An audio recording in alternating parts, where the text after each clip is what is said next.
Taba niya oh. Oh shoot.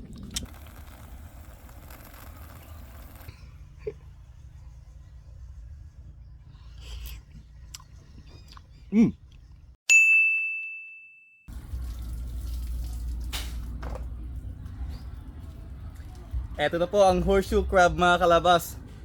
Nahugasan na natin. So ang gagawin natin ngayon, i-steam muna natin siya. Tapos after ng steam, tatanggalan natin ng mga palikpik. Di ko alam kung paano lutuin to.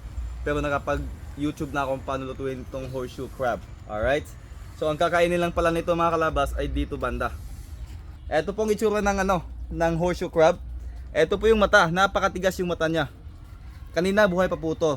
Kaso hindi ako bakante kayo ng umaga, nilagay ko muna sa ref. Pero na-defrost ko na din siya. Ayan. Samahan niyo ako magluto mga kalabas.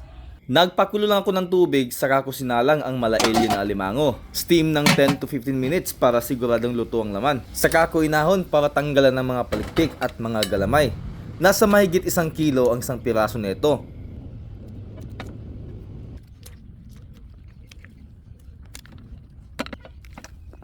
Wow. Itong mga galamay niya, tabi natin, makakain pa ito mga kalabas. Ito ang pinaka-importante sa horseshoe crab mga kalabas. Dito ang laman. Hindi yung mga itlog, taba, yan o. First time po natin makakain ng horseshoe crab. Kaya hindi pa biasa sa pag Alright, ang init pa. Wow, ang taba mga kalabas. Kita nyo? Oh, taba niya oh. Oh shoot. Daming laman.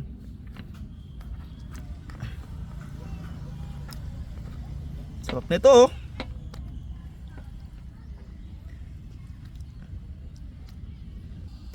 Alright. Yan. Nagpabagal lang ako ng apoy sa sinalang para maging sisig ang datingan. At para maging sosyal naman kung titingnan. May naihanda na rin akong pang sauce na gawa sa butter, garlic, ginger, onion at iba pa. Basta tansyado ko na, pasok sa ating panlasa. Tinapings ko na ang sauce, saka ko minikos-mikos hanggang sa makuha ko ang texture at kulay na gusto natin. Ayun na, at ready na ang ating sisig na mala-alien crab. Mapapa new achievement unlock na naman tayo dahil first time natin kakain ng ganitong klaseng lamang dagat.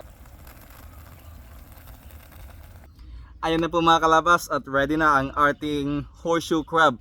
First time ko pong makapagluto nito. Tignan ko lang sa YouTube kung paano lutuin ito mga kalabas. So taste reveal tayo kung ano ang lasa nito mga kalabas. Ito, naitabi na rin natin yung mga galamay niya mga kalabas. May mga laman pa, sayang naman itapon natin. Pero ang pinaka-importante sa lahat, dito banda oh, puro taba yan. Ayan mga kalabas. Try muna natin. May sauce pa na natira.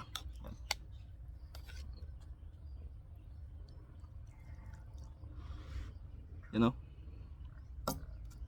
Grabe.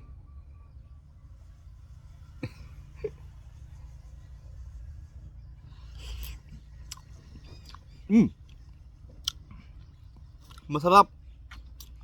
Ang sarap, maanghang nga lang. Daming sili mga kalabas. Yan.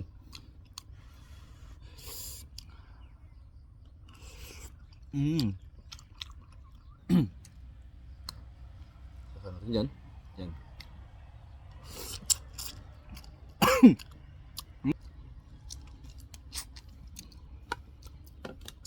Yung laman niya, mas masarap pa sa mga ordinary na crab mga kalabas.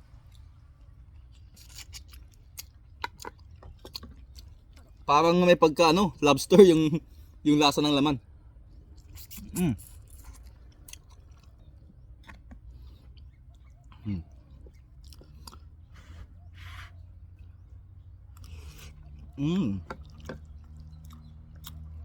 Parang sarap magkanin.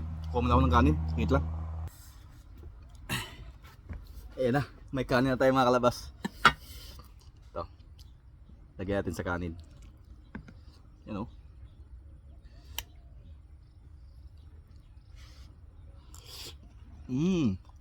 Ang sarap.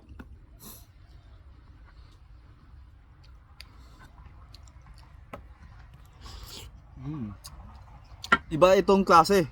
Yung mga nakikita ko kasi may mga siya, may mga itlog na bilog-bilog. Ito wala.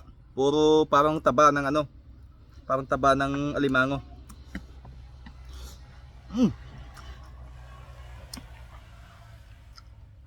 Ang nagbebenta nito mga kalabas, yung suki ko sa pinagkukunan ko ng isda na binebenta ko mga kalabas. Ito, binigyan niya lang sa akin kasi nagtatanong ako, what is it? Ano daw to? Sabi niya, hindi pa ba daw ako nakakain nito kaya binigyan niya ako ng isa. Hindi ko alam kung magkano presyohan nito sa palengke. Paki-comment na lang mga kalabas kung magkano naman ang bentahan nito sa inyo.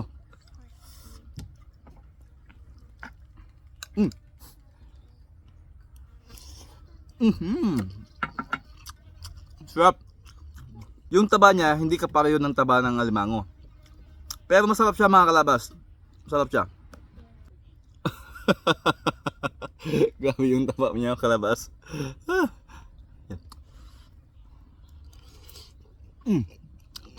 Pero wala tong backbone.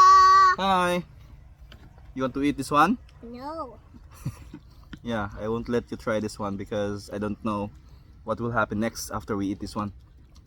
Di natin alam mga kalabas kung anong mangyayari sa atin after kumain ito. Isang buong malaking horseshoe.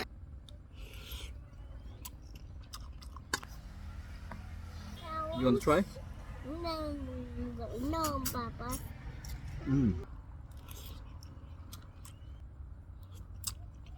Okay mga kalabas, hanggang dito na lang po. Salamat po sa panonood. Kung umabot man kayo sa puntong ito, pakishare na lang, follow at like sa ating video mga kalabas. Maraming salamat po. Bye bye.